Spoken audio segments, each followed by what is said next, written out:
Back in the late 60s, when I first taught myself how to really fish, my number one producer was a 9-inch violet fliptail behind a 3/16 ounce bullet weight.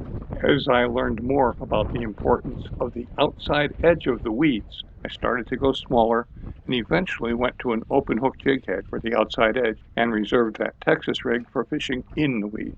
At first, my smaller worms were mostly just used 9-inchers with the worn and torn front segments cut off like this fliptail.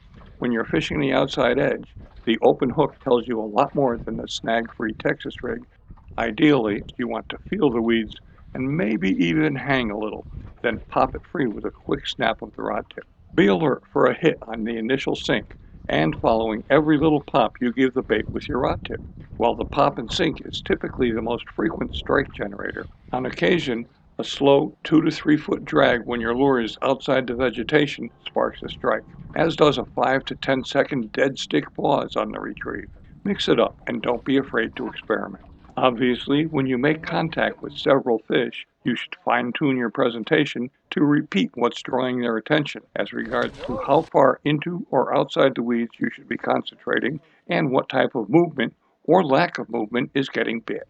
50 years ago, we were using heavy fiberglass rods and 14-pound mono. Today, the combination of lighter, more sensitive graphite rods, along with thin, no-stretch braided line and fluorocarbon leaders, not only sharpen those pops and twitches, but they also relay much more information from the fish zone to your brain.